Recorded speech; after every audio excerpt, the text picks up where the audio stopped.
Hello বন্ধুরা, আজকে নিয়ে এসেছি একটা খুব ভালো, অত্যন্ত সাধারণ জিনিস দিয়েও যে একটা ভালো রান্না হয় সেটা। তো সেটার জন্য আমি আজকে নিয়ে নিয়েছি বোয়াল মাছের মাথা। সাধারণত বোয়াল মাছ আর মাছের মাথা দিয়ে কি রান্না হবে সেটা কিন্তু একটা বিশাল সমস্যা থাকে। বোয়াল মাছটা কিন্তু মানে আমি বিয়ের আগে খেতাম না, বিয়ের কিছু বেশ 2-4 বছর পরে খাওয়া শিখেছি। এখন তো রান্না করা শিখে গেছি, তাও বেশি বছর হয়ে গেছে।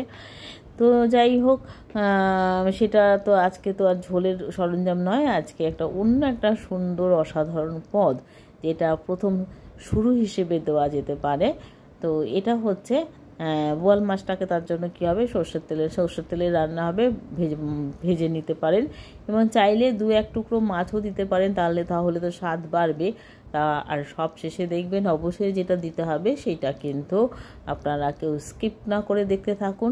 প্রথমে তেজপাতা ফোড়ন দিলাম আর কাঁচা লঙ্কা, কোনো মশলা গোটা বা গুঁড়ো কিছু যাবে না, শুধু একটু সামান্য হলুদ নুন তো দিতে হয়, সেটাই যাবে, আর কিন্তু কিছু যাবে না। লাউটাকে একটু ভাপিয়ে নিচ্ছি, তাহলে কি রান্নাটা যেরকম একদিকে তাড়াতাড়ি হয়, আর লাউ অনেকক্ষণ ধরে কুক করলে পর লাউ কি হয় বলুন তো, টক হয়ে যায়। আর সেটা আমি কেন, কেউই হতে দিতে চাইবে না। টক হয়ে গেলে লাউটাকে খাওয়া যায় না, বেস্বাদ হয়ে যায়। তো সেই জন্য লাউটাকে একটু ভাপিয়ে জল ফেলে নিয়ে তারপর যদি এটাকে কুক করতে চাই তাহলে তাড়াতাড়ি হয়ে যাবে। যেরকম কথা বললাম যে লাউটাকে সেভাবে ভাপিয়ে নিয়ে দিয়ে দেবো, তার মধ্যে একটু নুন আর হলুদ দেবো, সেই কথা মতো সেটা দিয়ে দিলাম। পাশাপাশি একটু খুব শব্দ, ঘন্টা কাসর বাজনা বাজছে, তার কারণ হচ্ছে ইন্ডিয়া সবেমাত্র জিতলো, তো সেই আনন্দ উচ্ছ্বাস চারপাশে ছড়িয়ে পড়েছে। আমি ভয়েস দিচ্ছি বলে আমার বাড়িতে এখন আপাতত হচ্ছে না, একটু আগে হচ্ছিল, কিন্তু আমাকে এখন ভয়েস দিয়ে তারপর আমার রাতের ডিনারের ব্যবস্থা করতে হবে। ব্যবস্থা তৈরি আছে, শুধু সার্ভ করা বাকি আছে। এইভাবে লাউটাকে যতক্ষণ না জলটা টেনে যাচ্ছে ততক্ষণ অবধি ঢাকা চাপা দিয়ে হালকা হাতেই কিন্তু কম আঁচেই কিন্তু রান্না করতে হবে। নিয়ে নিয়েছি বেশ কিছুটা আদা, আর নিয়ে নিয়েছি যেটা বললাম গুরুত্বপূর্ণ জিনিস, এটা কিন্তু গুঁড়ো দুধ। আমি গুঁড়ো দুধ ব্যবহার করেছি, তার কারণ জানেন আপনারা যে রান্নাতে আমি গুঁড়ো দুধ ব্যবহার করি এবং সেটা কিন্তু খুব অল্প পরিমাণে। এখানে আপনারা যাদের বাড়িতে লিকুইড দুধ আছে, সব সময় থাকে, এই টেনে এসছে, এবার আমি কী দেবো আপনারা দেখতে থাকুন। আমি এই গল্পটা বলছি, যাদের বাড়িতে লিকুইড দুধ থাকে তারা কিন্তু মানে অনেকটা পরিমাণে সর এখানে দিলে পরে রান্নাটা খুব সুন্দর সুস্বাদু হয়। তো আমি যেহেতু আমার বাড়িতে লিকুইড দুধ নেই, বাদবাকি সমস্ত উপকরণ ছিল, আমি আমুল দুধটাকেই 2 চামচের মতো আমুল দুধ নিয়ে আমি ওটাকে অবশ্য দু সম পরিমাণ জল দিয়ে এটাকে একটুখানি ঘনভাবেই গুলিয়ে নিয়ে এই তরকারিতে দেব। সেটা এই যে আদা আর গুঁড়ো দুধটা দিয়ে নাড়াচাড়া করব।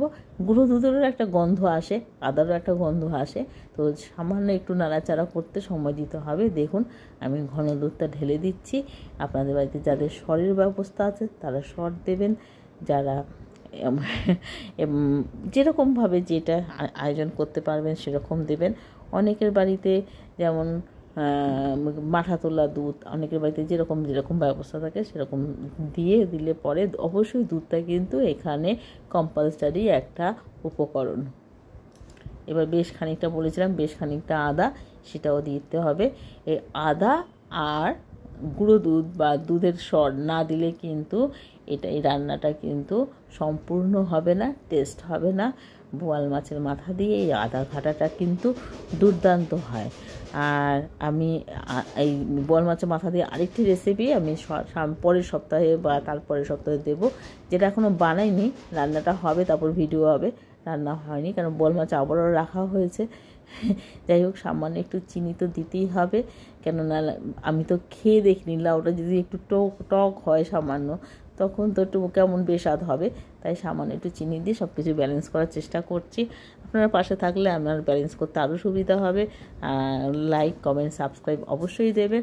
পাশাপাশি আপনাদের সঙ্গে একটা শুভেচ্ছা জানাচ্ছি এবং অনেক ধন্যবাদ জানাচ্ছি।